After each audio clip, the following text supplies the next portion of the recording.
Now let's look at the finite volume method or the control volume method or approach. Let us solve the same governing equation d by dx k dt by dx plus some source term is 0. Now I have already mentioned that we need the integral form of governing equation to solve this in a finite volume framework. Okay, let's see the main difference between finite volume and finite difference method. Let us say that we divide this domain into cells or control volumes. So we have cell 1, cell 2, cell 3, cell 4 and cell 5. These slotted lines, so this is a cell and this is its face. A cell is bounded by its faces, okay, and we also know that at these boundary locations we know the temperature, that is T0, 1, 2, 3, 4, 5, T6 are known at all time steps. We don't know T1, T2, T3, T4 and T5 in these cells. Okay.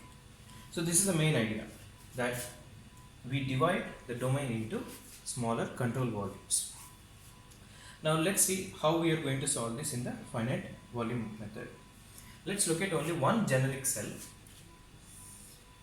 Let's say I have a cell P here with cell E facing eastward or to the right of this cell, and let's say this is cell W, that is towards the west of this cell P. Let me say that these are its faces. Let's denote the smaller, the eastward face with small e and the westward face with small w. So when we look at this generic cell, what we can do is, if I would like to apply this governing equation to this single cell, just like how we have applied our governing equation to one point. Now let's integrate this equation over this single cell of, say, volume delta x. Remember, this is one dimensional volume delta x. So let us integrate this governing equation with respect to x. So let's integrate equation 1 with respect to x. So what do we get? Integral d by dx k dt by dx times dx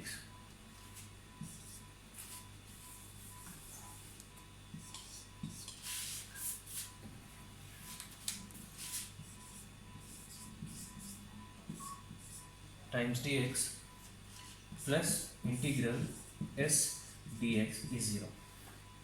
Now, since I am integrating over this cell, I have the limits of this cell from east to west of this face. So the cell is bounded by these two boundaries.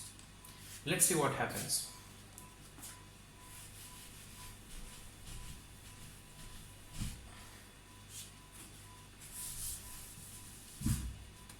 Now, this differential simply goes away and I end up with w k dt by dx plus, let's say the value of the source term in this cell is s bar. S bar simply indicates it is a cell average source term times delta x.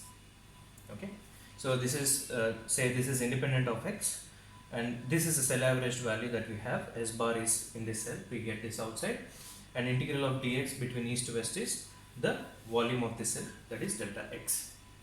Now let's apply these limits here. What do we get? I get k dt by dx east face minus k dt by dx west face plus s bar delta x is equals to 0. Now let's continue. Let me keep this stencil. Okay, now let's say k is, in the most general sense, k is varying in over all the cells. So we can write k as ke dt by dx on the east face minus kW times the derivative of temperature on the west face plus S bar delta x is equals to 0. Okay, now the question comes, how do we find out the derivatives of this temperature at east and west faces? Okay, let's see how it is done.